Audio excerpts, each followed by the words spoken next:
And we're back with the question and answer session with Tree0311 and Major Star stuff. If you missed our epic, I should probably do this right. Hold on. If you missed our epic discussion on the Citizencon schedule and what we expect from it, make sure you check it out. It'll be right above Tree's head.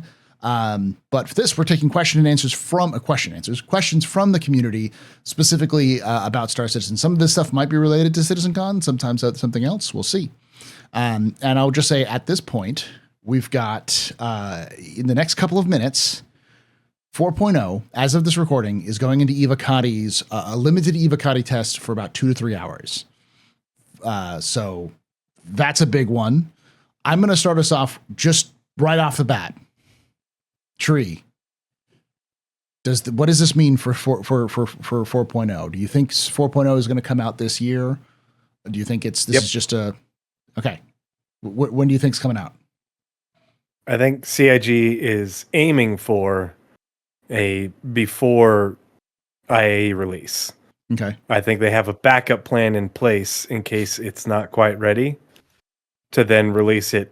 If it needs a couple more weeks, then release it shortly thereafter and have a 3.2, 4.3, and then to be able to have 4.0 in open PTU during IAE during the free fly. Because I feel like in terms of, and I don't want to use marketing example because I always say that I'm not a fan of marketing. Even I love the community team, not the marketing folks. But I feel like if you wanted to get great testing of 4.0. In PTU, to have it in open PTU during a free fly, during the biggest free fly event of the year, on a build of the code base that's been as well tested as 3.2, 4.3 will be by then. I think it'd be a really great way to get the amount of testing you want while also being able to show people, hey, this is the game, and here's what it's going to be really soon. You can test it out for yourself, but it's we're going to be releasing it soon. So, but that's the CIG is pulling out all the stops to shorten the testing period and make it as smooth as possible, like they never have before. And if you don't believe me, hop in my Discord. I've got all the sources. Yeah, the screenshots.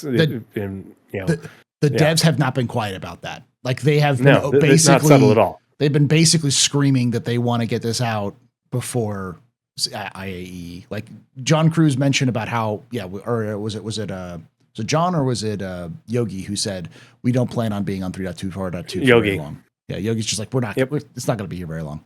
So yeah. The evidence of them doing everything they can to speed this up, shorten it, and make it smooth is overwhelming.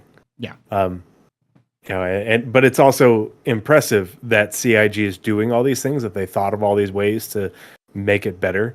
So I hats off to them for putting these things into place and changing the way they do things in order to do it. So I will echo that. I think the big thing to people remember is you have to see how CIG acts and see how CIG works, not what CIG says.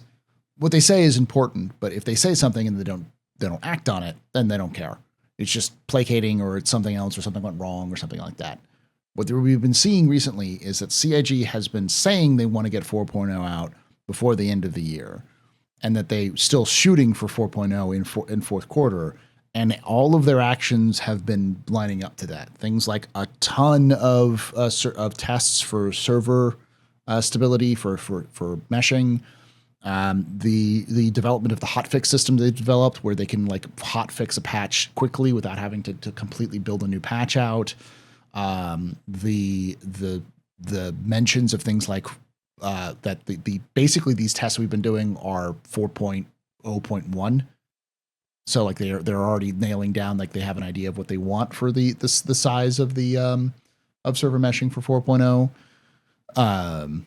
And the fact that they built the 3.2 4.2 on 4.0 code base. So Like 3.2, 4.2 is testing the 4.0 code base. The flagship feature for 4.0 has been in experimental mode testing for far longer than CIG intended, of engineering and resource management. So that's been getting tested thoroughly. We've been testing server meshing for 6 weeks now, and it's been going really well, better than I thought it would be. The every patch has been better. Yeah, the RMQ has been live since 3.24 released, so that is thoroughly tested. And we've already played with half of Pyro. Yeah. And so there's more things, but I could go on. I digress. But that's the thing is, if you're aware of these things, they're like, oh shit, they're serious. If you're not aware of it, it's like, oh, 3.18 all over again. It's like, no. It's not the case at all. No. And I'm Paul. I'm going to abuse this because this is your platform, but I'm gonna hijack it for a split second. Go for it. See, don't take CIG testing at 1K or 2K players as the goal for 4.0. That's not the goal. Those tests are to break the things and find places that they can optimize it to improve the experience at lower levels, which is what they will release 4.0 at. 500, 600, maybe up to 800. But this is stressing the replication layer to see how much and how it can handle and how efficiently how robust and efficient they can make it. But it's also getting data for what comes after on the road to dynamic server meshing. It's not just for 4.0.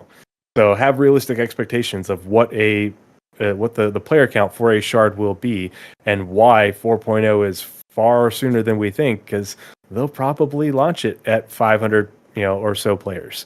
And that's a good decision on their part. They're not going to shoot for 1K players in a shard until we are able to dynamically spin up additional servers, but more importantly, more replication layers, replicants.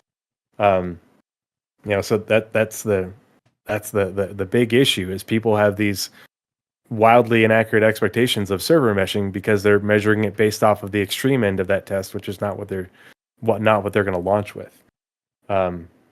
Gosh, there's another thing that I was going to say, and now I forgot what it was, but it was another important point. Anyway, continue. Sorry, it'll come back to me. Major, when do you think 4.0 is coming out? Do you think it's got a shot this year? Yeah, I think I agree with the two of you on that. Personally, I'm not entirely sure if it's going to be before or after IAE. Like so many things that you just mentioned kind of point towards that being a possibility, but maybe they end up deciding to play it safe and like open PTU coinciding with the time leading towards IAE and then a 4.0 release. We're talking about live release, right? Yeah. We're not only PTU. Yeah, we're live. being super optimistic here. Yeah. And then maybe live release, I don't know, before they go on the break, and then we're left with 4.0 working. Yeah. Great condition, hopefully. Yeah. Fingers crossed.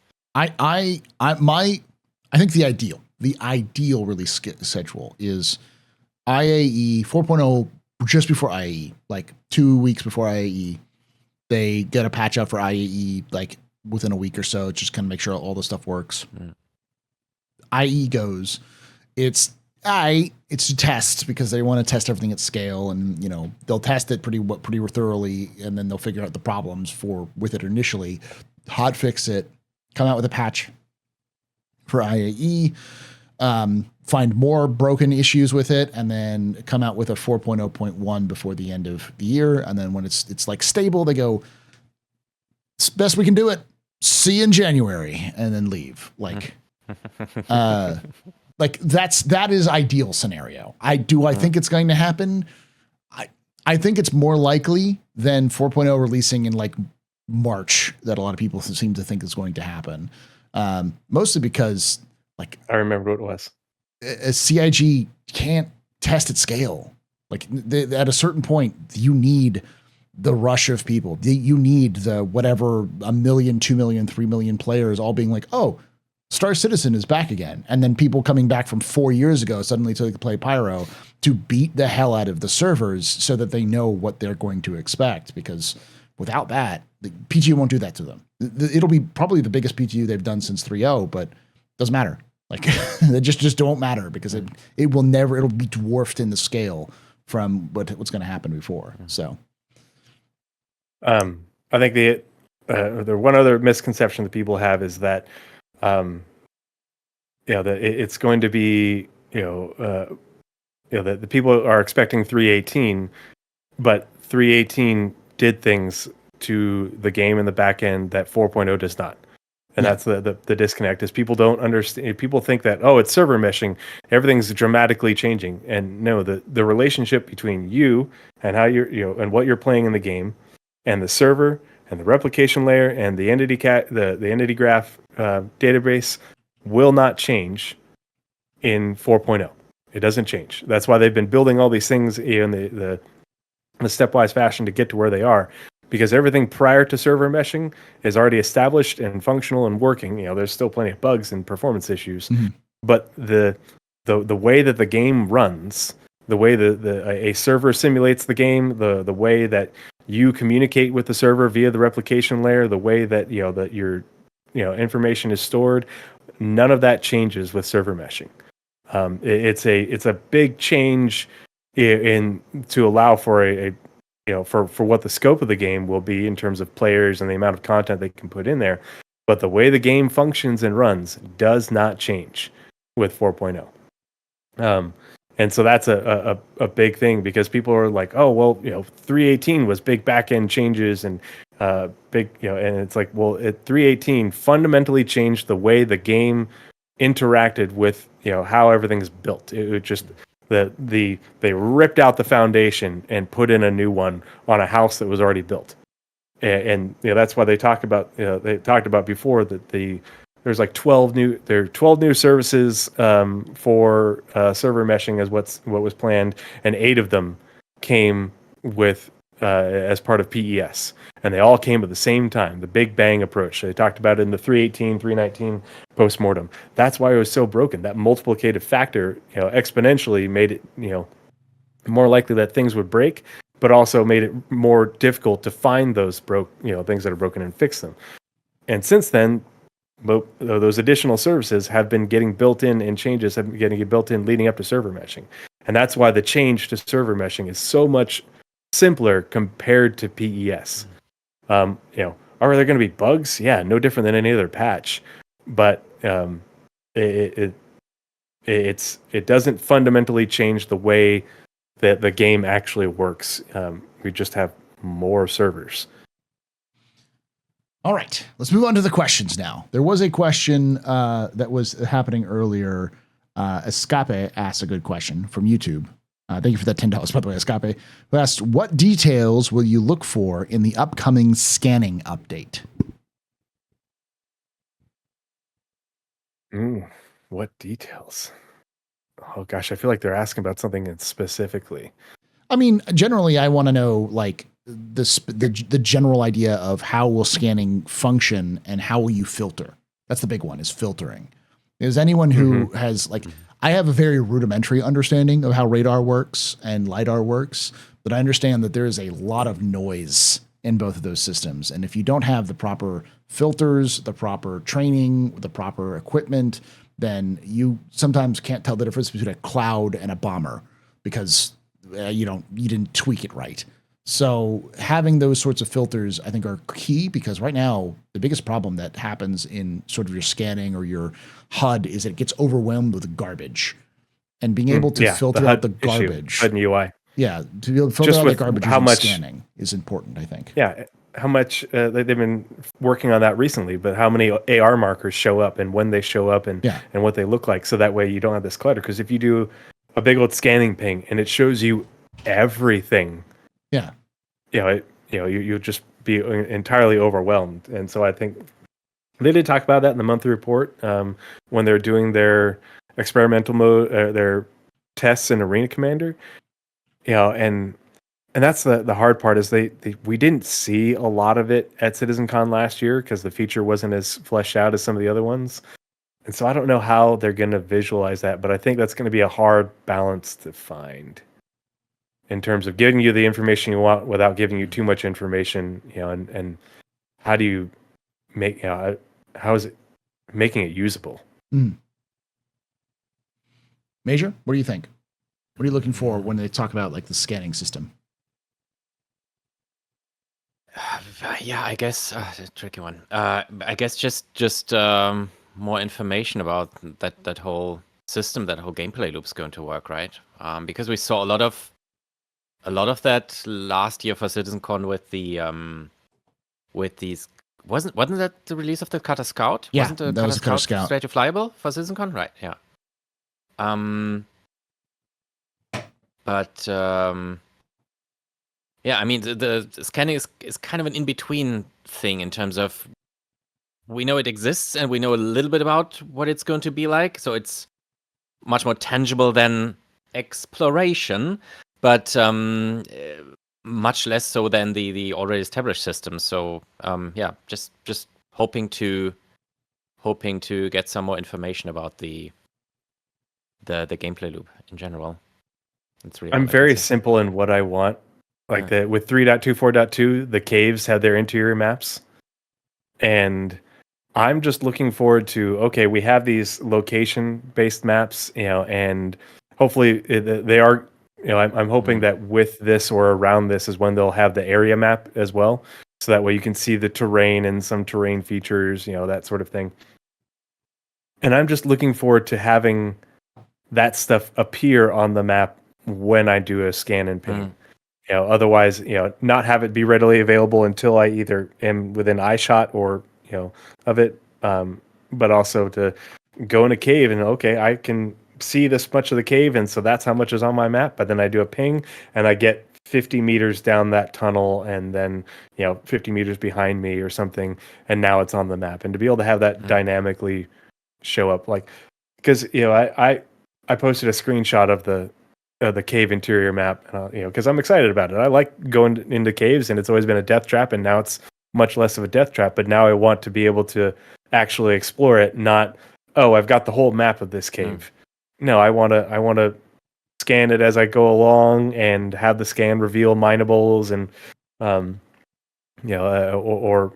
what's this over here? Oh, I found the weak signature for the body, or it gives you an area, and I want that kind of gameplay, but I do have concerns about, how is CIG going to mitigate the overwhelming amount of data that they could give us and allow us to have the is it, I guess, customization or filters or being able to decide what information we want, the saving is selling that data is a for me a farther down the line thing, but at the very least, I think this is the start of exploration gameplay. Like that's the thing, being able to filter out: am I looking at an asteroid or am I looking at a ship? Am I looking at a planet? On a planet, am I looking at like an animal habitat or am I looking at a pile of dung? Like what am I looking at here? How much dung? Yeah, those ranta. So yeah.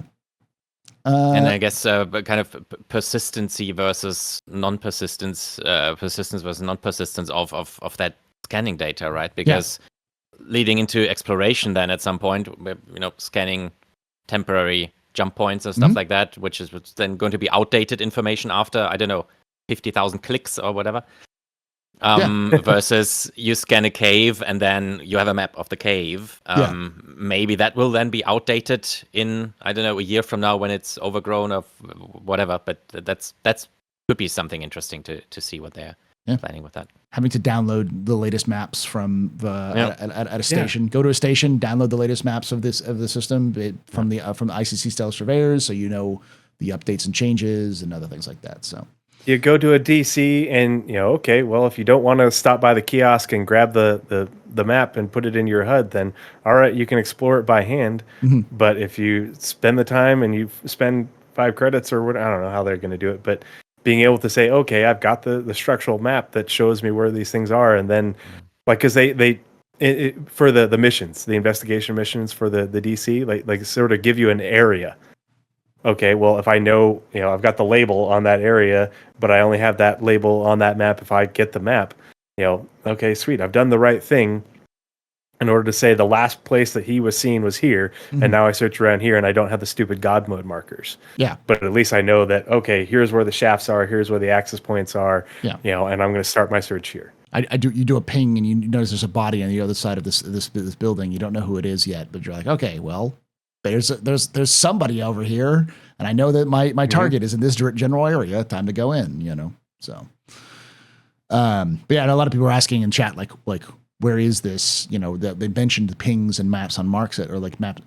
markers, and I think it's clear that CIG at one point, because they released the Cutter Scout, and even the ship team went up there and said, we'll talk to you more about it soon, and we haven't heard jack and or shit from them other than the monthly reports, which have been detailed but vague in their detail, if that makes sense. A lot of talk about Delta signatures and stuff like that. So yeah, and it's a lot of verbiage that it's like, I'm not quite sure if I'm understanding this correctly, but they said in May that they wanted to do essentially they stated they wanted to do a experimental mode in Arena Commander and for radar and scanning. Yeah, before 4.0, I think, or during 4.0, I can't remember what, and then they reiterated that they were already testing it in Arena Commander in August. Before that, so like when ISC comes back, I will bet money that we're the first ones we're going to see, or within that ISC season, we're going to see radar and scanning get real heavily shown off, and we're going to be like, oh, that's cool, can't wait. Yeah, because that's really soon. That's probably the 4.1. Like that's almost certainly 4.1 territory. So I'm still thinking that if they get 4.0 out for IAE, then they'll get a 4.1, which is a 4.0.1. Yeah. So they can say they did includes 3 radar patches and scanning. 4 patches, Exactly. Yeah. Yep. We technically did it, and there's another patch with a ship and a feature. Yeah. But it's the exact same patch. There's nothing else new in it. Maybe a few locations. Yeah. Maybe some updates, from the bug fixes and stuff. Yeah. All right. I'm going to skip this one because I think we already answered it. The question is, with rumors of leaks of the redacted section, there's a belief that the Squadron 42, it's a Squadron 42 demo. If so, how much of the Squadron 42 do you think will be playable? I think we've all kind of talked about that a little bit. I think it's going to be just the first chapter, but yeah, do y'all think? I don't think it's going to be like the whole game. No. Like a small section at most, like an hour at most. And I don't even think they'll be playing for an hour. I think it'll be less than that.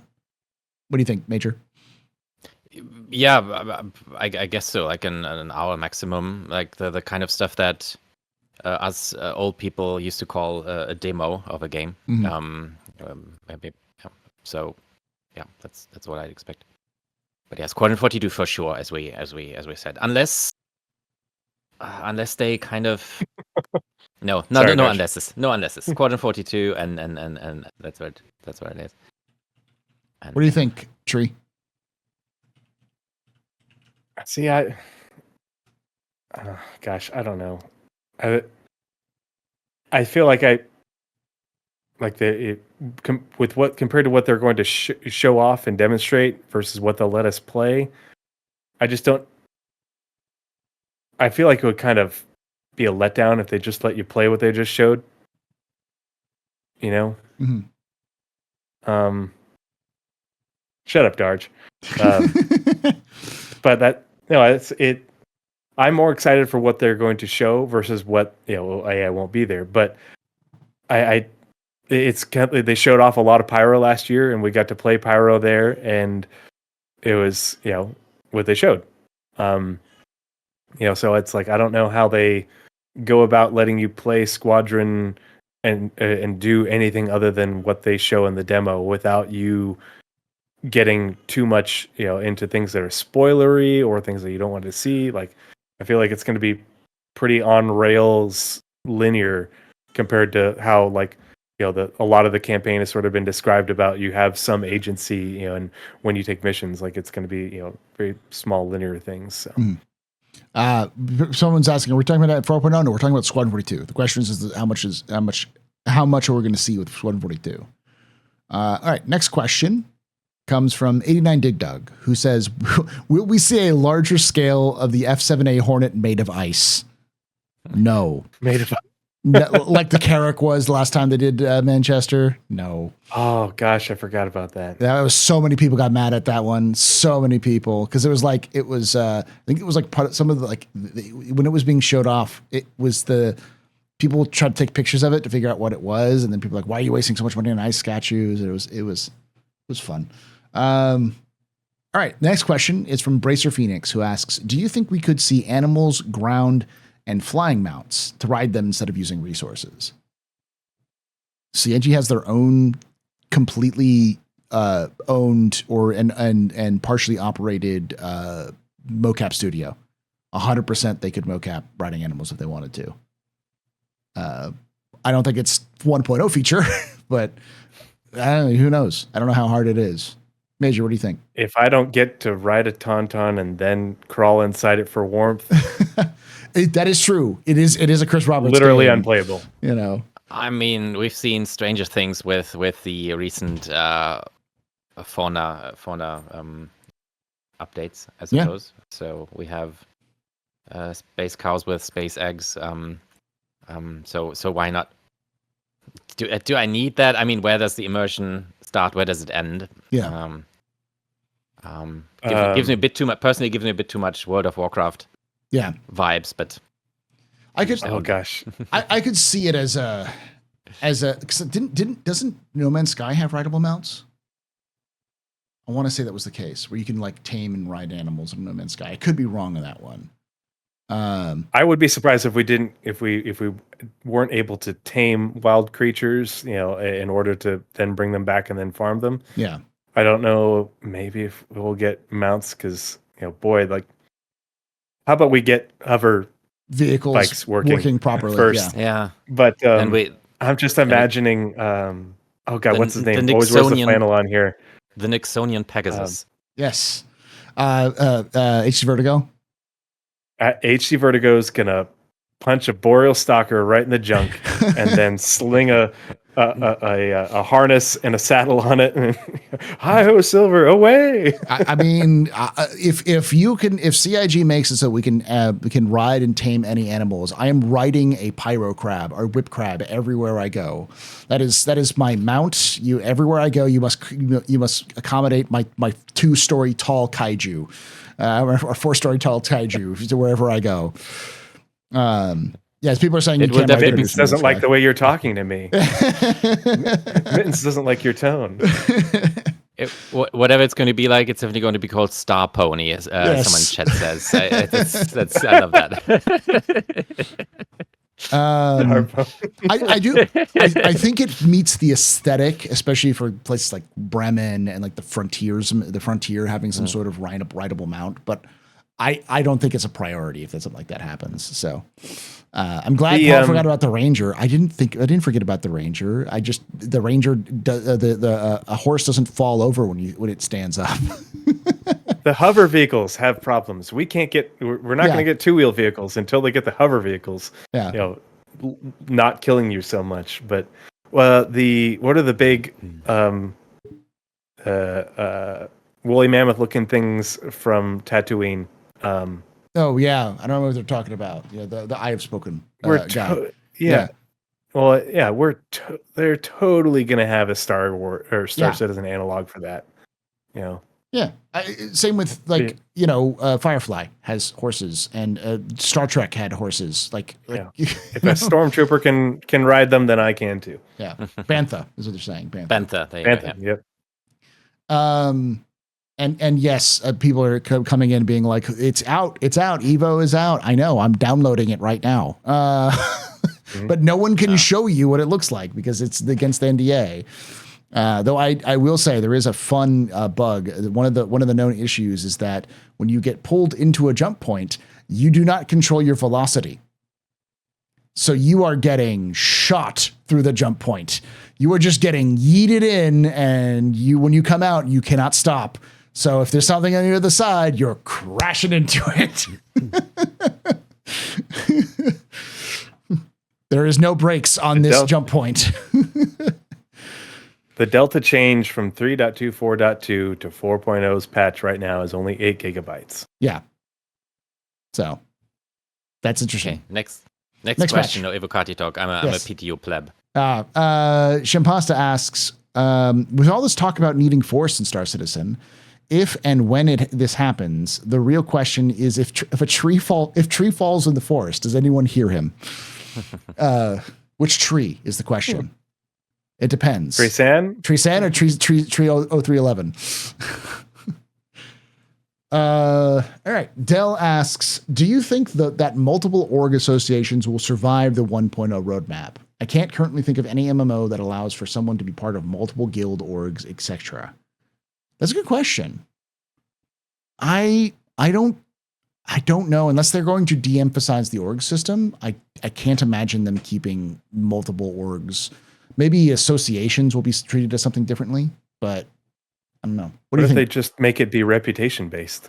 Yeah, but then like you have one person who has like 7 different orgs, and that one person just goes around and be like, I'm going to join this org, and then I'm going to go be a little shit ass.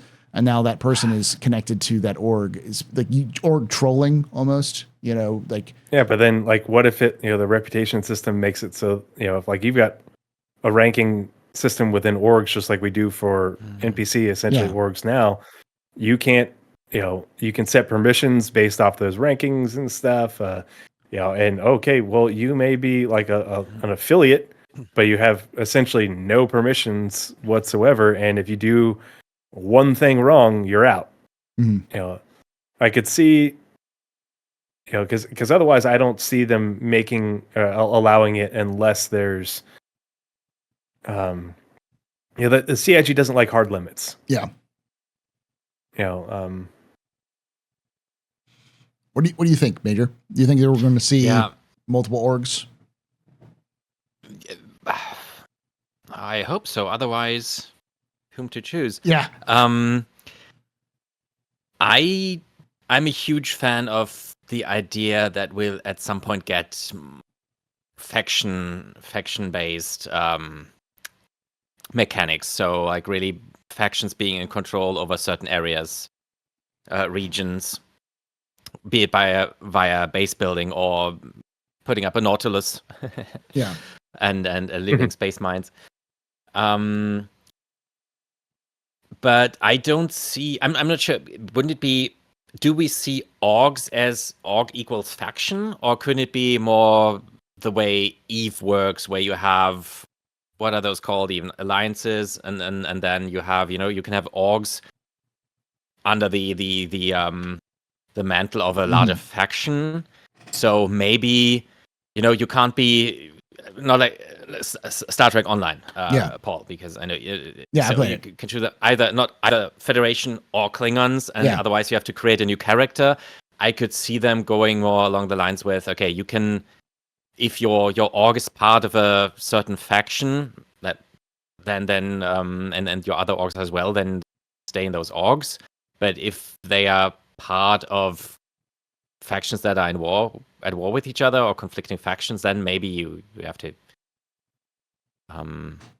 make a choice there. I do hope for, and this is purely hope, but I do hope for it to be largely reputation guided.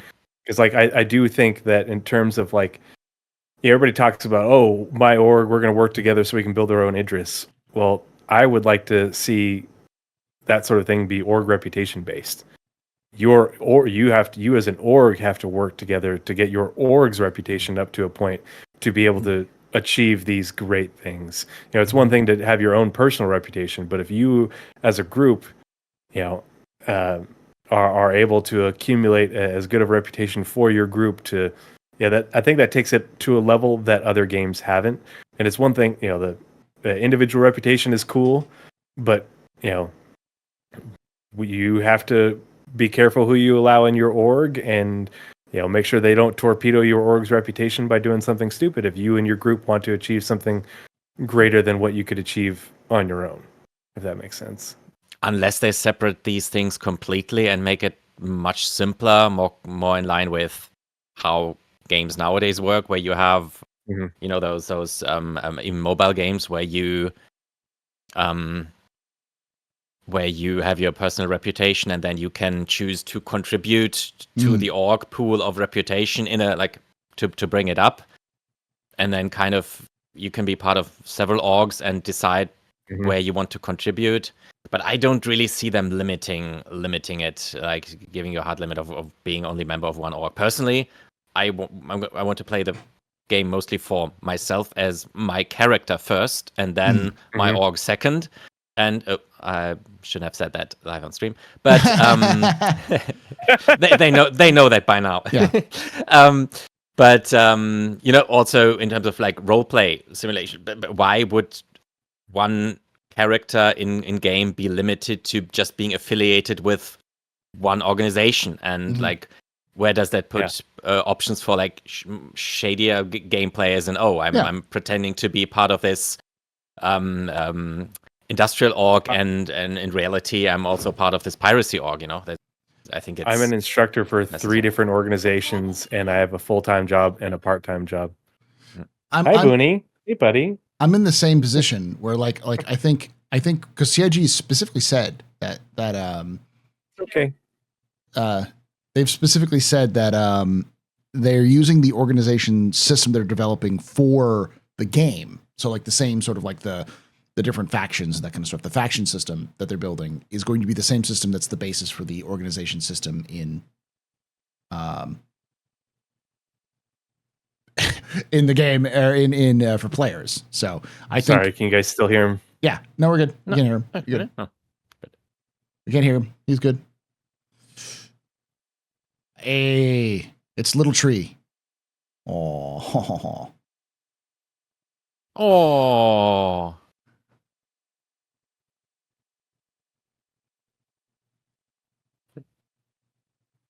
It's Sapling.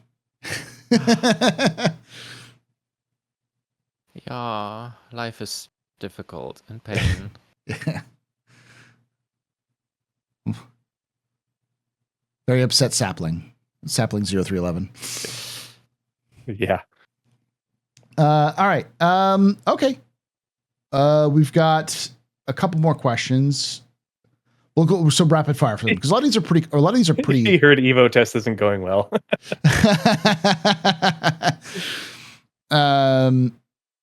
89 Dig Dug asks, "Hey Paul, what about that Pegasus?" Shut up, E89.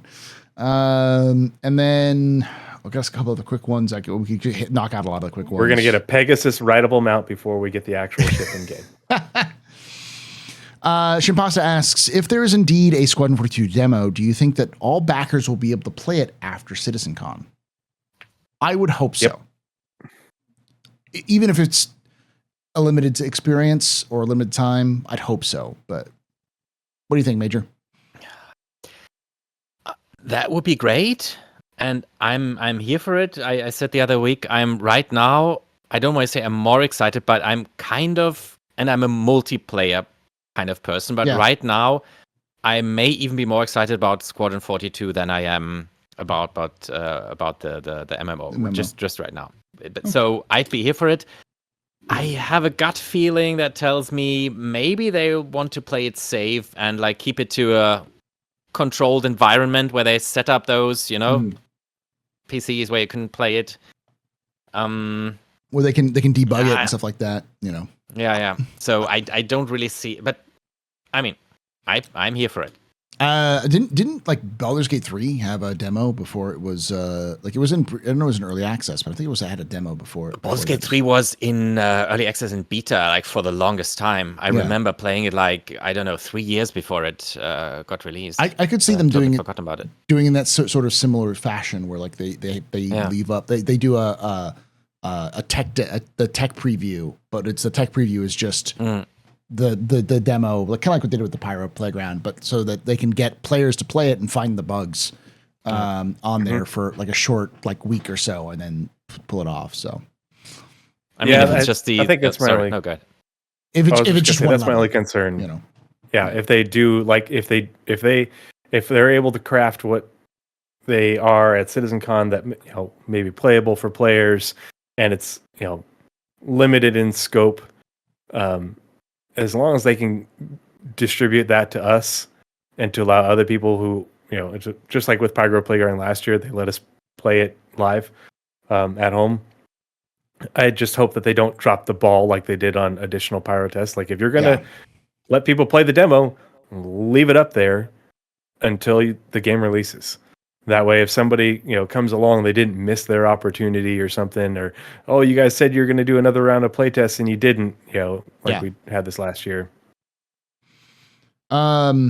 Okay, so Gin and Tonic asks, how did we end up with the two people least able to give a concise answer to any question, as the two that are the most likely to be primaries to be primaries for the 1.0 panel?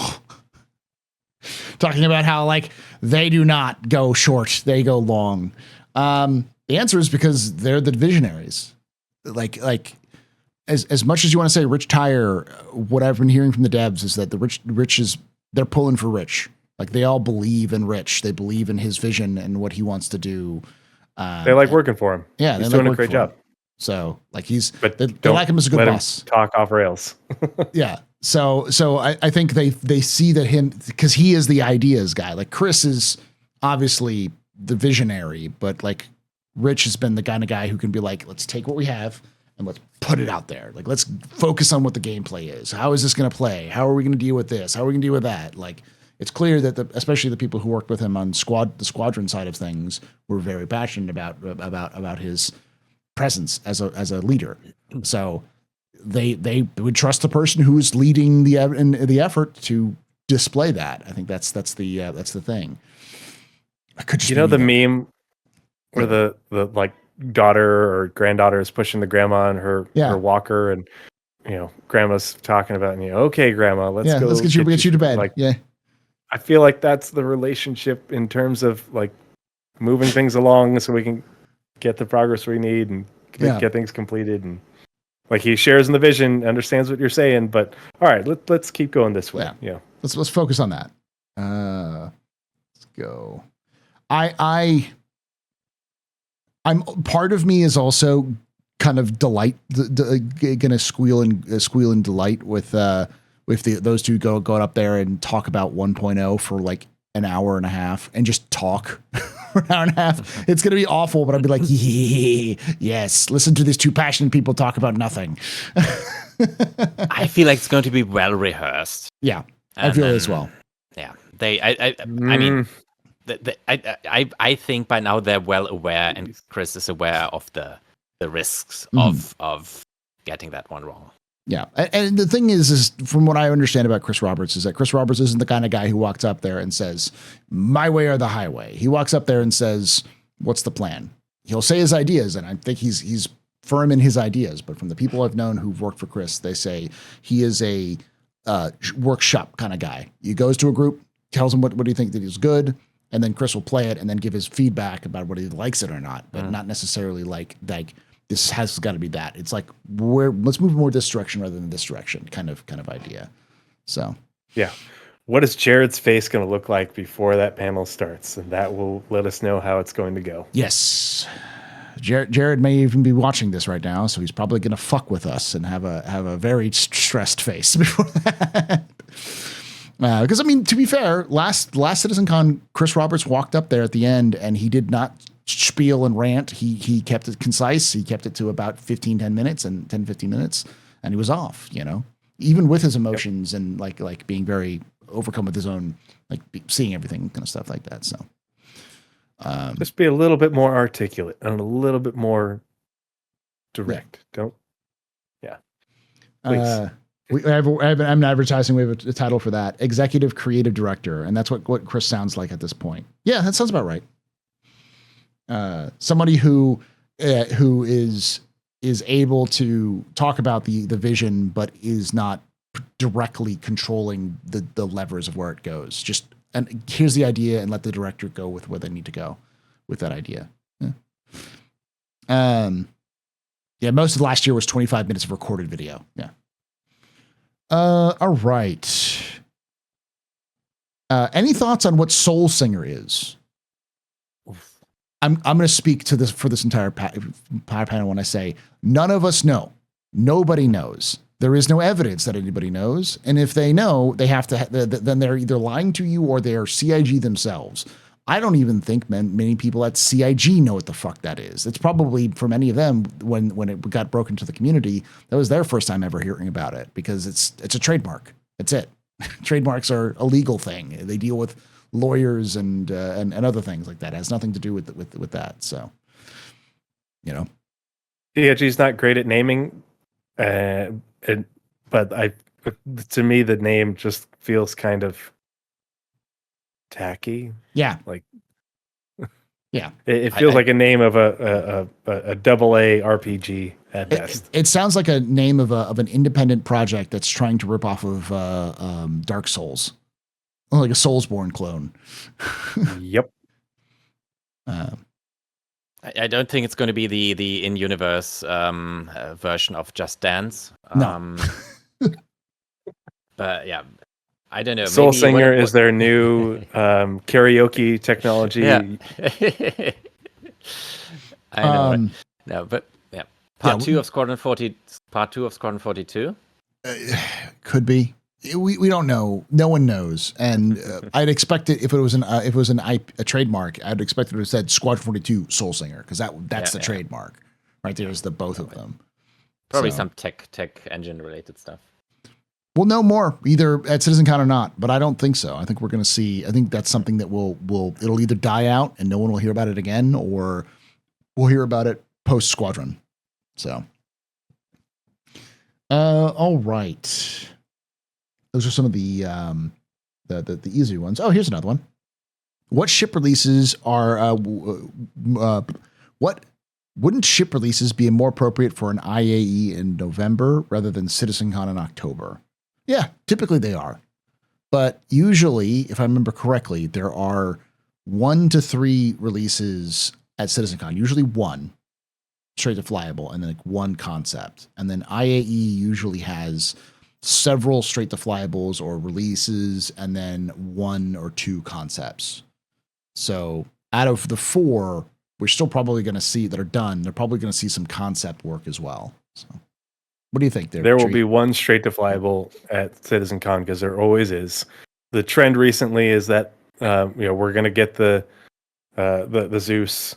Like people are saying, it's 3.24.2 is already out or almost out, and it's like, well, we're a week away, and they're still working through bugs. They're taking their time with it, and it doesn't need to go live until Citizencon. It's the Citizencon patch.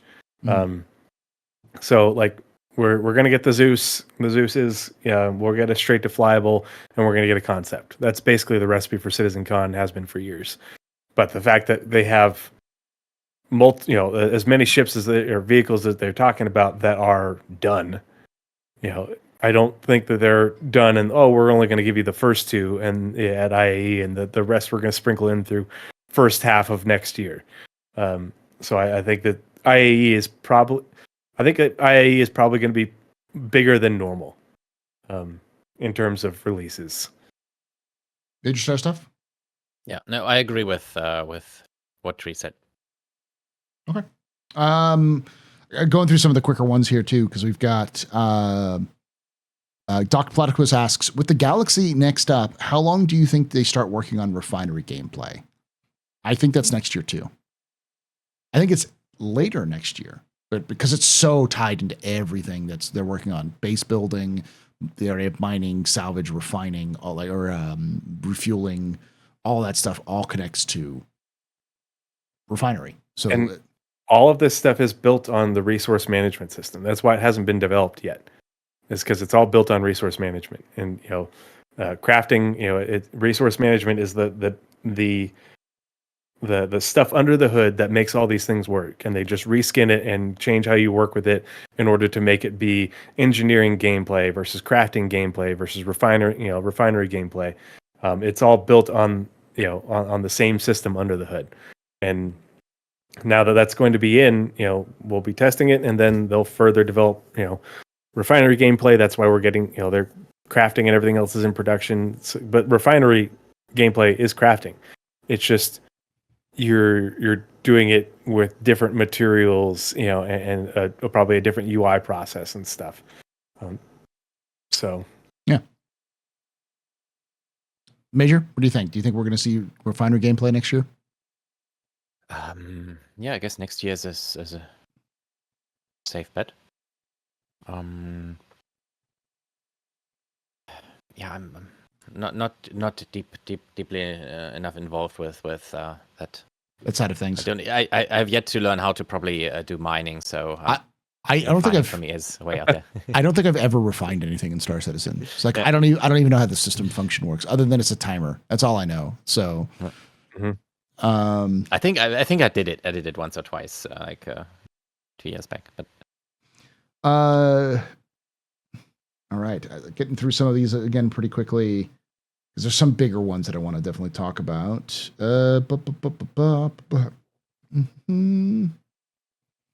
Some people are concerned that their pledges are funding Squadron 42 and beyond. What are your thoughts? By the way, I pledged for more for Squadron 42. Star Citizen was a bonus.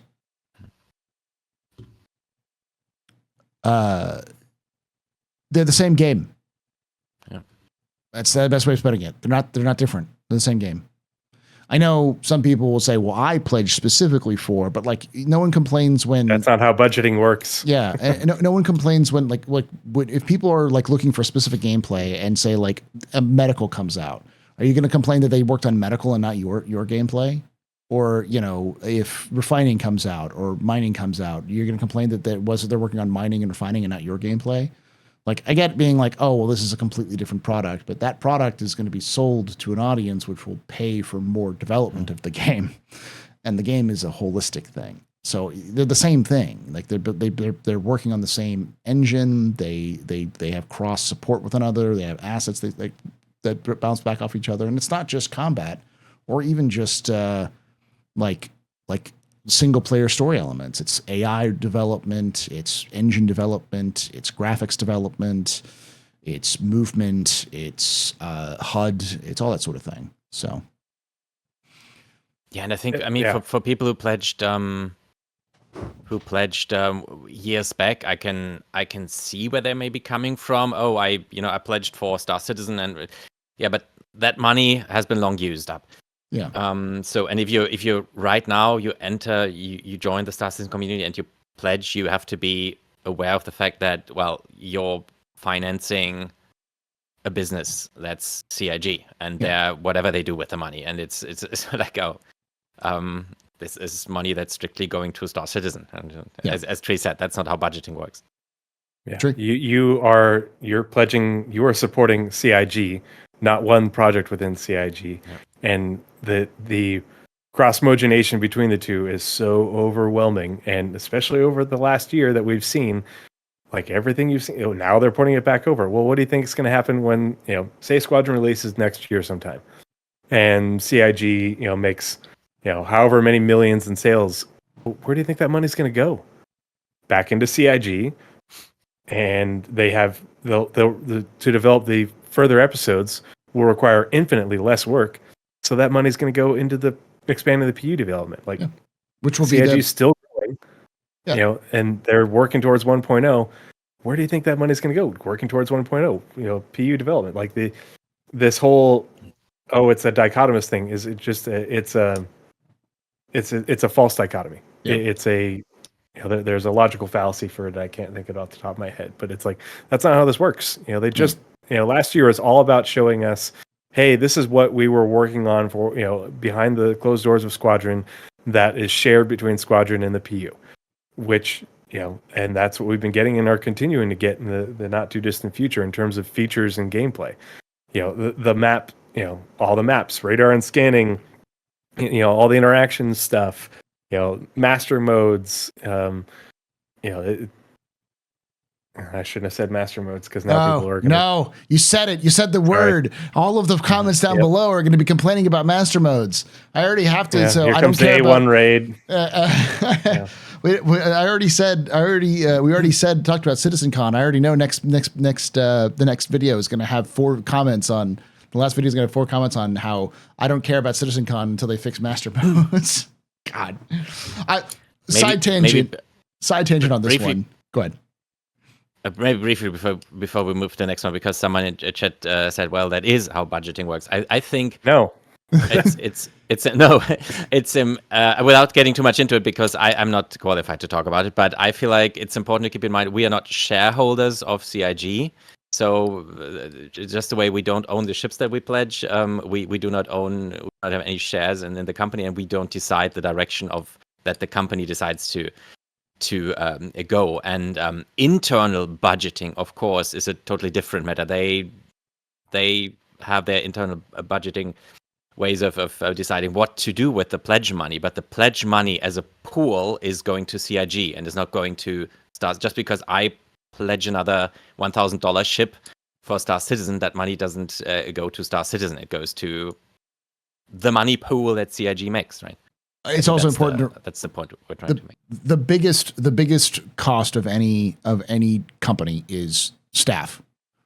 And the staff that work on, I know from my experience, people who work on Star Citizen also work on Squadron. And I don't mean like, oh, they work on Star Citizen and then it goes into Squadron or Squadron. No. They literally just jump between teams in Squadron and Star Citizen. Like, it happens all the time. So the majority of the funds that are going in, and we know CIG's like budgeting reports, goes into the staff, and those staff are working on both all the time, interchangeably in one another all the time. The issue is more priorities and what's going out first, what's coming out next. That's just more of a, it's not like the budgeting. Things don't get siloed in a company that says, these people made the money, and so therefore it only goes back to them, and this department doesn't get the money. And it's like, no, that's not how that works. Like, for example, I work in healthcare. The Department of Healthcare, within my healthcare organization that I work for, doesn't make money. We are an opportunity cost. Yeah. So my department is, largely funded by other departments because they need me they need my department to function.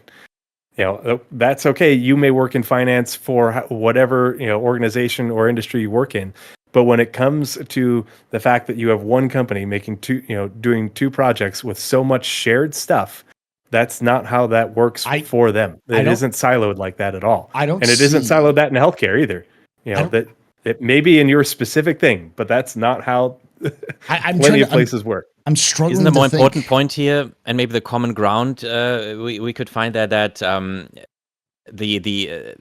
I feel like the important point here is that we, as the people pledging the money, are not the ones influencing and telling CIG how to budget their things.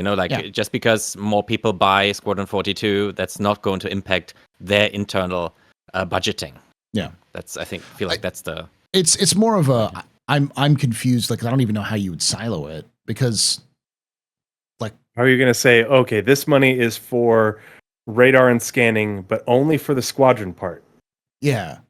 I totally get Lady Space Patrol if you work in finance, but every business is different, every industry is different, and you can budget towards personnel. Okay, that's the personnel silo. But if you bought in for the PU, that doesn't say that your money only goes towards people working on the PU specifically. Like, CIG doesn't, there's a million different examples where you could say it's not. Maybe there is something about that, but I don't see it in terms of how CIG is structured. Is the thing. That's the thing. It's like I don't see where they can do that, and that's the problem. Is that they're so intertwined that when I say something like Squadron 42 and Star Citizen are the same game, I mean, like, legally and financially they're the same game.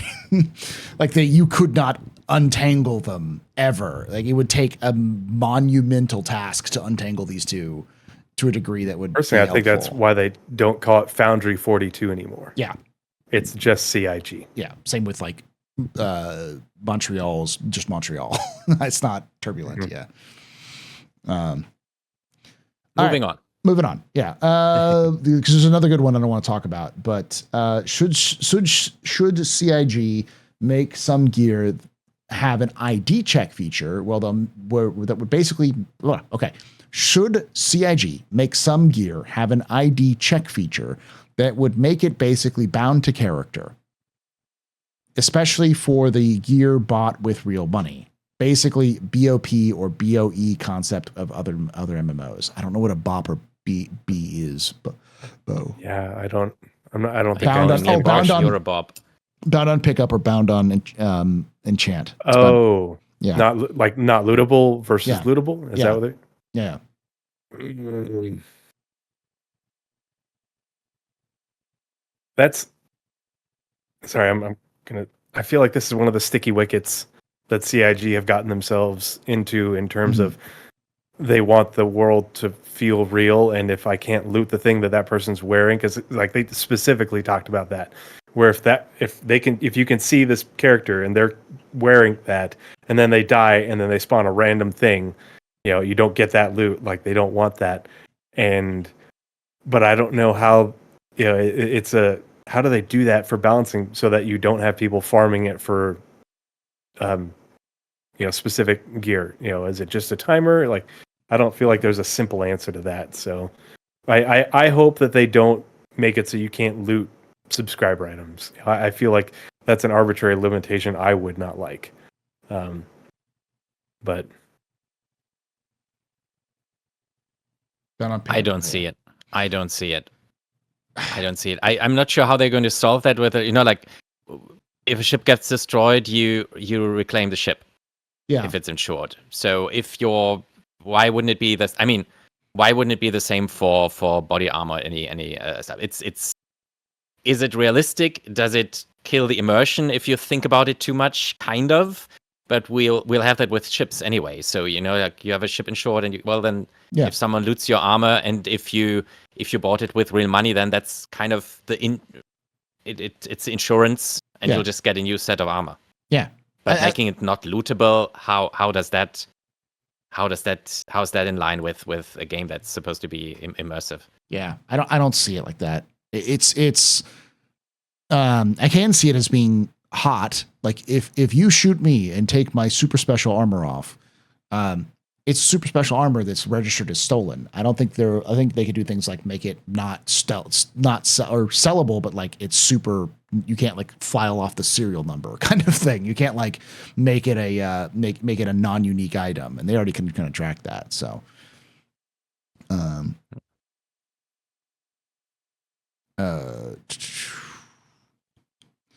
all right. Next question comes from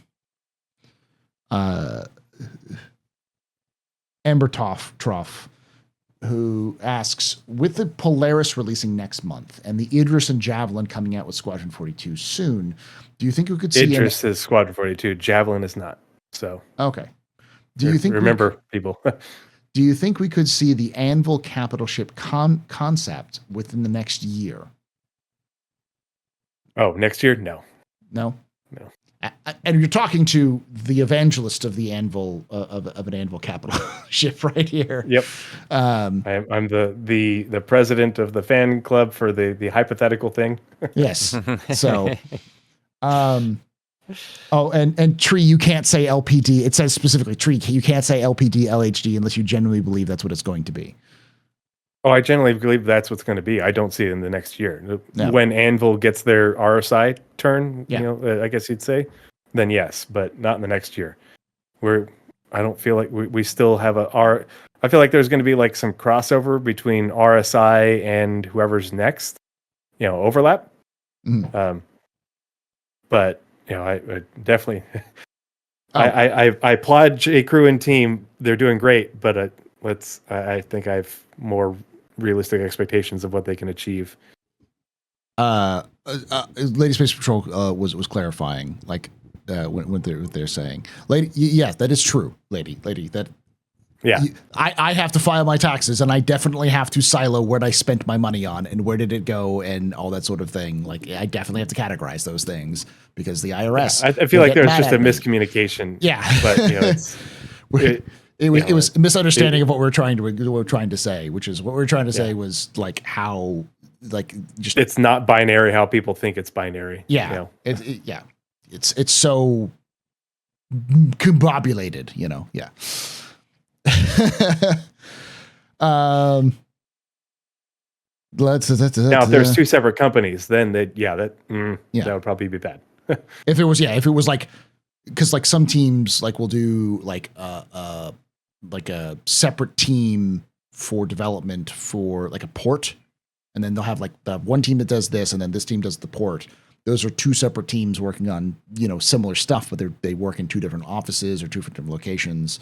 yeah, if they're spending money on both of them somehow, that can be complicated. And but yeah. All right, we've got 5 more questions left, and I've got a 14. Hang in there, Star Stuff. You're doing great, bud. Oh, I know it's like 3 o'clock in the morning for majors. So. That's fine. Deliner asks, what is the ratio of theme park to sandbox you would all be able to tolerate in Star Citizen MMO, or vice versa? I'm gonna cop out on this one. Across the whole game?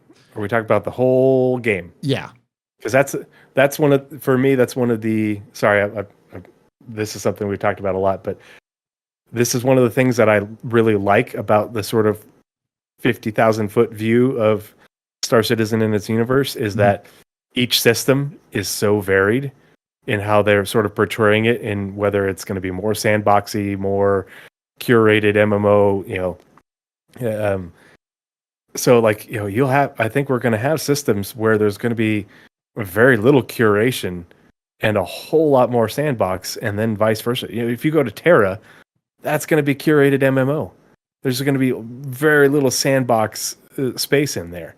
And so I think, like, in terms of, if you're looking at the breadth of the game, probably like a 70-30-ish split, in terms of, across the breadth of the game, how much is sandbox space and content and how much is, I think that would probably cater well to the sort of gamer population, but I don't know. I'm going to cop out on this. That's still one. a ton of room. Yeah. I'm going to cop out in this one and say, I couldn't tell you a hard number. I will tell I will vibe this. It is all about vibes. And the vibes are, does it feel right? Does it feel wrong? Because in some cases, if I'm getting a story with a character who I care about and it's an interesting event, like let's say Siege of Orison, right? I am not expecting Siege of Orison to be a sandbox experience. You go in, you kill people, and you move on. Like, it is a story that you do, a beginning, middle, and end. Same with something like, excuse me, like the Xenothreat Invasion. But when it comes to something like travel, yes, I expect it to be sandbox based. When it comes to something like the basic systems, I expect that to be more sandboxy and more open world, or not open world, but more, you give the player a lot more choice and freedom, that kind of stuff. Like Blockade Runner is probably more sandbox, but more of a sandbox thing than a Siege of Orison is. So I couldn't tell you the distinction.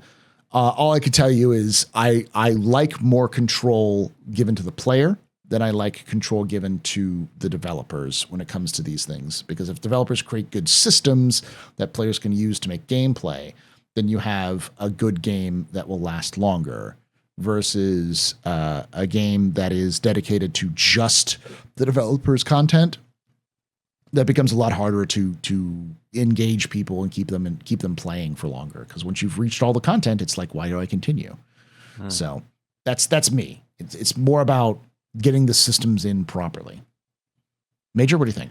Sandbox and also, versus... you don't want to have a hard cut between like curated content and then sandbox content, because then it feels like, okay, I'm through the, this is the end game is the sandbox, and then it's like okay, so I don't know, the way I see it, it's going to be probably what Teresa described. Subscribe. What she described there. Like they want to find that sweet spot and it kind of balance things out. I guess it's going to be a new kind of feel to it, right? It's not going to feel like a traditional sandbox game, but also not like a traditional what was the other thing? I'm tired. It's just more like the difference between sandbox and how much sandbox and how much like theme park, like the theme park, that analogy, yeah. I guess I think someone in the chat that like a theme park, a sandbox made out of a theme park made out of a sandbox. So I think for me, where I sort of like differentiated is ownership. Mhm. You know, if you're in a star system that is not UE controlled, and say mining gameplay, and if there aren't, if Shubin Interstellar hasn't laid claim to this, area of an asteroid belt or anything, that's entirely sandbox mining. You can. Maybe you go mine there, to get the materials to fulfill a contract, but it's free, it's open source, you can do with it what you want. If you want to fill a contract, if you want to do it for your own refining and base building, what have you, to me that's where it's sandboxy. But if you're in Stanton, I don't expect there to be much in the way of free form mining. Yeah. I don't expect it to be like how it has been for a long time. I expect Stanton to be owned. And for that mining content to be curated because it's a starter system. But if you go to like a Vanduul controlled system, that's going to be a mix because there's going to be some very curated, missions to, attack the Vanduul or recover this or that or whatever. But there's also just going to be Vanduul running around, and you can engage with them and do what you want, and find a wreck that's lying around that was just procedurally generated. That's sandboxy content. So it's just it's each system is going to have a spectrum, but that spectrum will also be different between different types of gameplay. One system may have a lot more curated combat, but sandbox in terms of industrial type gameplay, that sort of thing. Yeah. At the end of the day, it could be also just a simple matter of chat here says cities and space stations, right? Will have more curated content potentially. So where there's already location based. Location based, exactly. I don't see a lot of sandbox gameplay going on in an R-Corp, right? Doesn't make too much sense. But yeah. All right. We've got 4 more questions. I'm going to save some of the questions specifically about Citizencon for last. Lady Space Patrol asks a question which we actually answered last time, which was actually a big one. But this is I think they asked the specific question, which is what will happen to Star Citizen if Squadron 42 is a commercial flop? That's the big one, is commercial flop, not a critical flop, not a critical flop. Yeah. I don't think anything. If Squadron 42 doesn't sell much, it may change something like how they fund the game. But the thing is that Squadron 42 doesn't have to sell every copy it's going to sell in the first week, like most games do, because most games get a money up front. And like they have to sell, they have to sell them because like they're broke. They spent all their money on this game. Now they got to make that money back with the sales. CIG doesn't have that problem. They've spent a lot of money, but they still have another game that's funded. The game's development has already been funded. Yeah, and so any money they make is goes into the pot and helps CIG. So it doesn't. It doesn't, would it be better for CIG? Would it be better for us who want the PU to grow? Absolutely. They want it to make more money, but CIG isn't in any sort of make or break situation regarding how much it sells.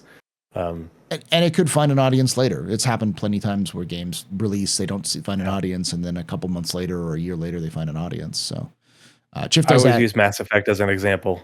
The Mass Effect 1 didn't sell anywhere close to as well as the follow-ons. The franchise got far more popular, and then of course it tanked, but and sold a lot more over time. Shift Monkey also adds, though, Squadron 42 does have investors, though. Yes, and this is Tree's favorite topic, so I'll let Tree talk about the culters. CIG has investors. Squadron 42 doesn't have investors, and the money from the investors, per CIG, was specifically earmarked for marketing costs and platform costs, aka hosting servers, essentially to cover the cost of static server meshing until it becomes more economically viable, because static server meshing is going to cost CIG more money than what they're doing right now in terms of platform costs. But then the marketing campaign, they didn't want the money from pledges to go towards marketing and platform costs. So that's why they have that investment in order to cover those sorts of things.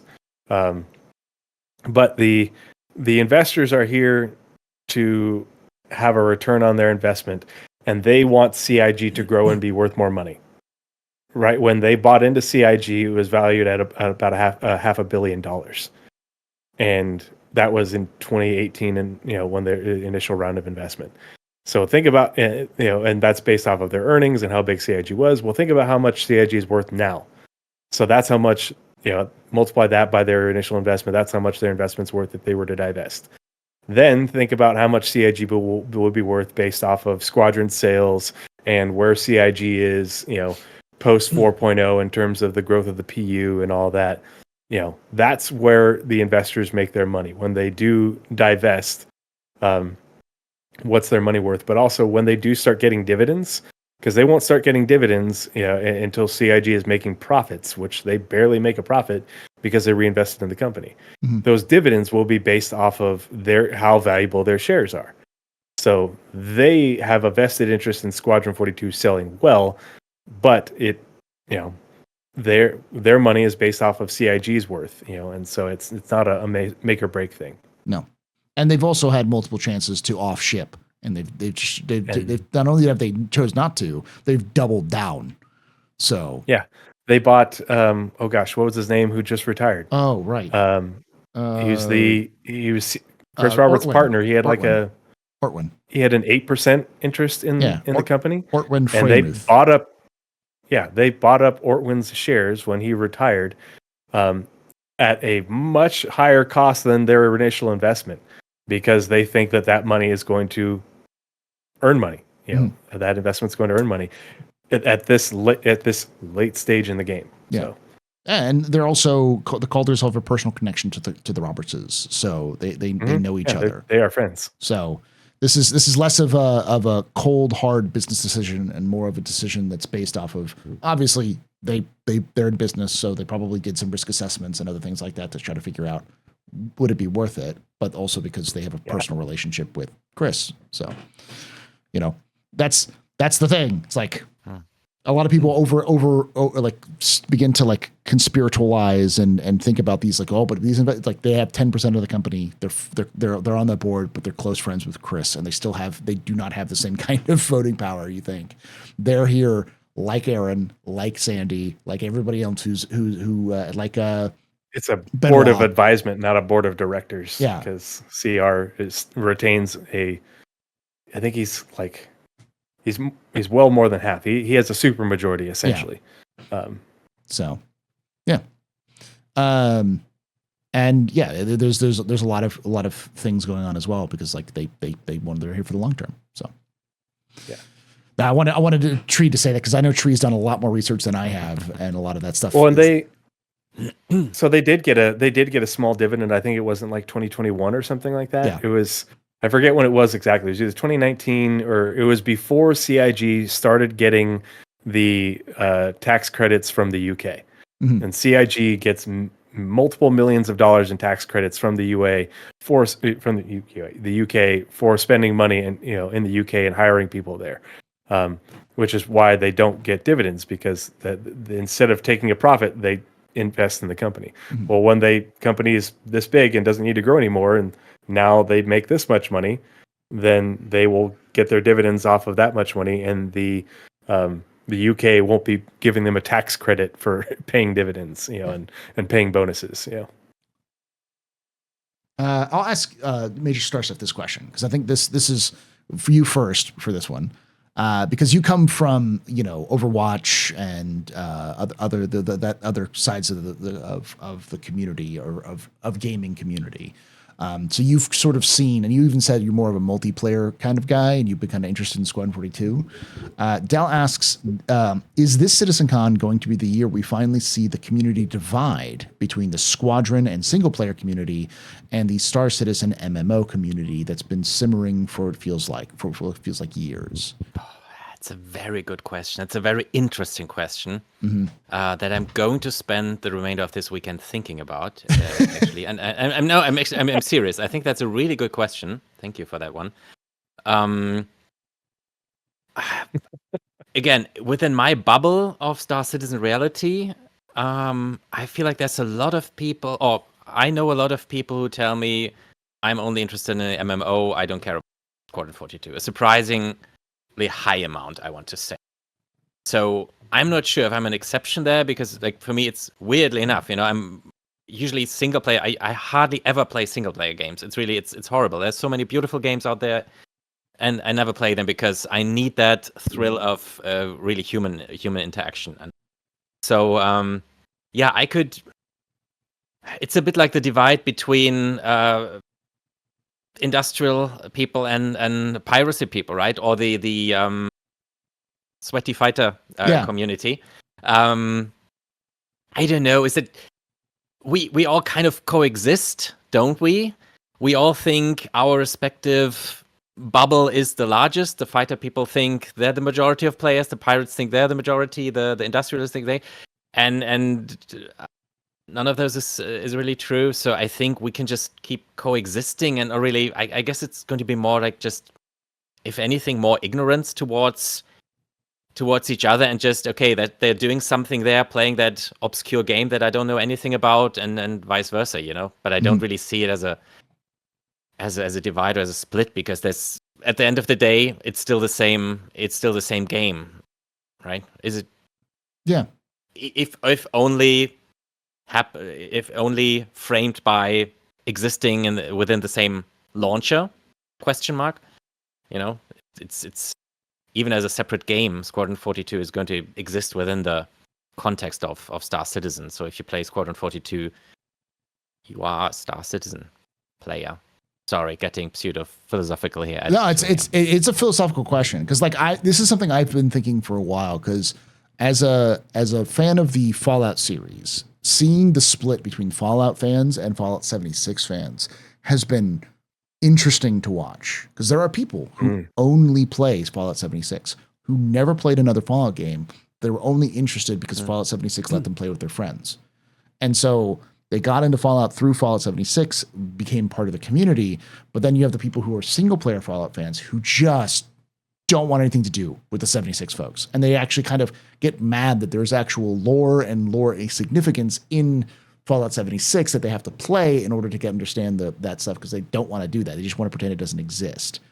And as a result, you have that sort of divide between these two communities who just kind of tolerate each other to just straight up do not like each other, sort of thing.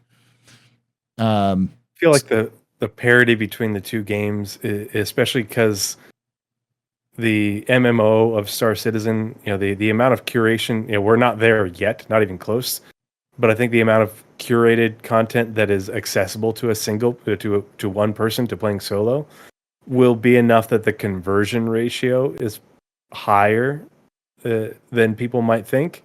But I do think there's going to be those people who, that they're not going to get the experience out of the PU that you get in Squadron, because you're not Squadron, you're not like, superhero, like on the greatest pilot ever, I'm invincible. But they're not going to get that experience. But I think that there's going to be plenty enough for someone who plays solo to have curated content that's, any other MMO, the curated content isn't to the level of a dedicated single player game, but enough where it piques the interest of most people, or probably, when I say most, like a simple majority of folks, maybe 2/3. I do think that there will be a division. I do think that the vast majority of people, though, will like both. I think if you like Star Citizen, and how or at least we'll play both. Yeah, we'll play both. You might not like it, but you'll try it. And that's the conversion ratio thing that CIG wants. Like, they've had their conversion ratio of people who buy the game after doing the free fly, and they're going to have their own conversion ratio of people who, buy into the PU after only playing Squadron, and vice versa. Mm-hmm. I do think that based off of my experience with Star Citizen lore videos, for instance, I do think that there is enough interest in the story elements and the universe of Star Citizen that when Squadron 42 comes out, a lot of people will be like, I'm interested in playing that. And then when Squadron 42 comes out, people will find out this universe exists, and they'll be like, wait, you can play just a dude, a dudette, a non-gendered a person, in this universe. Interesting. Let me play and let me find out more about what the little nooks and crannies of the universe look like. I think there's enough of that. I think especially as the universe location catches up to where Squadron 42 is, I think they'll get better as well. Because people who want to fight the Van Duel more can't fight the Van Duel, but once you can fight the Van Duel and you can get more of that experience, I think that there are some people who are going to be very happy with that. I'm not worried about the conversion from Squadron 42 over to the live service or the MMO. Maybe then the divide will be more with existing long-time Star Citizen players who already are focused. Oh, this is my game. I want to play. I don't care about the single player. And then it probably depends, because what you just described, Paul, that's exactly me. Like right now, the one huge turn down I have in Star Citizen is the lack of, and I keep repeating this, the lack of lore being like, story. I can't feel it. I can't breathe it. It's not, it's there. I have to go. I have to suffer. I can go to the Astro Historian and watch it there, but I want to have it in the game. And Squadron 42 for me feels like that's going to be the first opportunity for us to experience the lore in the flesh. Yeah. And that's what kind of pulls me over. If you don't care about that stuff, then I guess you'll just stick with the MMO. Yeah. I think stories and substance. I do think stories and substance are important, though, because the number of people I know who are PvP sweatlords who are like, Paul, I love your lore videos, and like I have gotten more than a handful of people who are super hardcore, like face to the grindstone, sweat dripping off their foreheads, playing Star Citizen, and know all of the nicks and crannies, who will like gleefully line up to listen to an Astro Historian video, and that's made me go, there is something about this sort of story, this sort of connection between the two. So, all right. Let's see. The last two questions. This question's from Tagram Unlimited, who asks, do you think CIG will ever refurbish the older ships like the Reclaimer, or they just make Mark II versions instead of them? Go ahead, Major. Yeah, I mean, we've seen the trend with the Mark II version. At this point, I don't know. I can't really see them releasing Mark II versions for all the ships. I can't really get my head around how they're going to, just discontinue or just retire all the Mark Is. I mean, there's ships that are due for a complete rework anyway. And some ships, like the Freelancer, does it need a complete rework, or does it just? No, I don't know. I'm not really. I'm not sure where I'm getting with this thought, but I see more 600i rework than I do. Mark IIs. I think Mark IIs are fine for a ship that's playable already in game, and it makes sense for historical to have a Mark II, but like the Connie needs an update to be in line with the game's design and features. The Freelancer does. Freelancer they've been doing a lot of work on. Their Reclaimer needs it so bad. The 600i rework we know is something that they did in order to bring it in line with their design philosophy. So Plus, I don't want people having to buy the new ship to get one that works better in game. I think that's that to me that seems like a terrible freaking idea. So I see more reworks where the people that own the ship, they get the updated version, and then everybody else is like, oh sweet, it's better now. Now I'll buy it. But I don't think CIG wants legacy ships that just don't work within the framework of the game. Starfare, Yeah, I was concerned that CIG might move towards a Mark II system when they had the Hornet Mark II coming out. But I do think that was a unique situation where the Hornet was released and they had the idea of doing the Mark II for Squadron, not for Star Citizen itself. And the reason why I kind of got around was because it fit narratively in the story, or there's some element inside of it like, hey, we don't like how this design looks right now. Let's improve this design here and there. And so they came up with the idea of the Mark II, and as a distinct difference between the Mark I and the Mark II. So like maybe even shows up in Squadron at some point. Mm-hmm. And because of that, that's the reason why we got it. I don't think we see a Mark II going forward. I think CIG, it's just too much of a pain in the ass to have a Mark II freelancer and the original freelancer and you hope support them both. Like that's just a lot of work. I think they just would rather just fix the original thing. So, and I think the Starfarer and the Reclaimer, the reason why we don't see them being pushed for updates is because they're both in Squadron. So they can't really update because of like pathing for NPCs and anything else like that. Because we know in the vertical slice, like Starfarer being is a part of the story. It was in the vertical slice I talked about the Starfarer. There's literally a Reclaimer in this vertical slice mission. Question is, do you actually go on board? Because I think it's really just an interior. Like I don't expect big external structural reworks at all.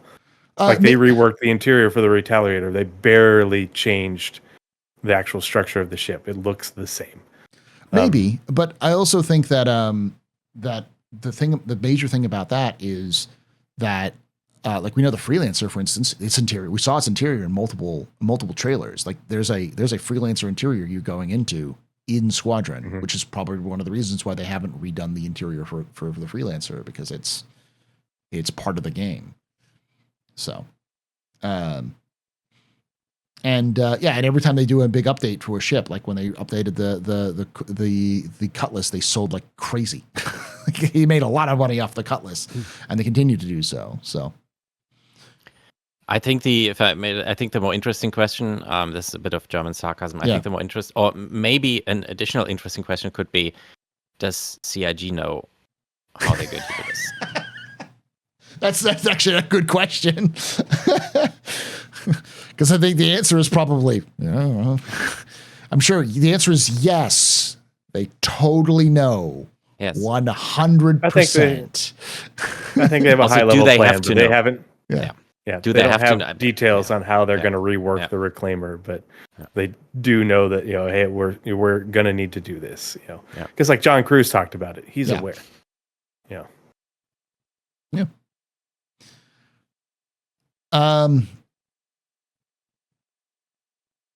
Sorry. I may or may not be doing something that I'm not supposed to be doing while I'm streaming. John Crew will do anything to avoid the Endeavor. Good one. Oh, right. I can't do that way. Whatever. I'll do it later. Oh, gosh. All right. Last question from Gin and Tonic, who asks, for the Legends Past in the fashion panel, you keep talking about in-game characters. Citizencon is a live event. Wouldn't it make sense for a real person, not a character? For the fashion panel, he's saying that instead of a legendary character from the past, what he's saying is it's like an actual person, like as Jay in Lee, Mark Hamill. Oh man, I hope if comes back to CIG.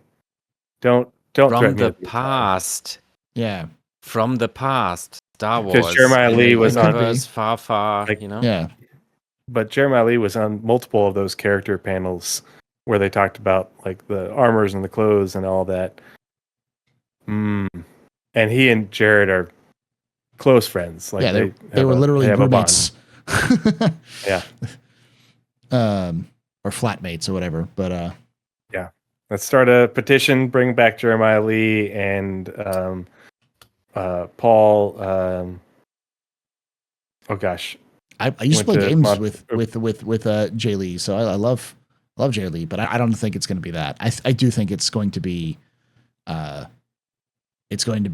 some character or something they've talked about. Paul Jones. Bring back Paul Jones and Jeremiah Lee. Whether they want to or not. I think Paul Jones may be in a situation he may have to come back to Star Citizen soon, just because Ubisoft is not in a good position right now. Oh, they are in a bad position. No matter what you think about it. Yeah, the oof is big on that one. And it's going to be bad for the people who work there, and that's what makes me mad. Makes me hate it the most. All right. Did Bone leave? No, Bone's still there. As far as I know. That's the last of the questions. Thank you all for hanging out with us. Thanks for joining us. I may or may not be currently lifting a Corsair off of Area 18 in the Ivacati, but in the background. I will say, based off of my limited time here, it is playing, okay. I will say that there is also it is also instantly spawning ships. It is not bringing the ships up. It is just popping them into the universe. So they know there's something wrong with that. So, for those of you who are watching this after the fact, make sure you check out Tree and Major Star stuff on their social medias and their Twitch and YouTube's local tea seminars. And if you enjoyed this, make sure you join us live. Ask your own questions live at twitch.tv/TheAstroPub, youtube.com/TheAstroPubLive, which we do on Saturdays at 4 p.m. Eastern, 1 p.m. Pacific. Would love to have you come by and join us. And if you let me know in the comments down below what you think about any of these questions. And if you enjoyed this, hit that like button, subscribe for more content, and hit the bell icon to be notified when these release. Like I always say, hope to see you someday in the black. Bye.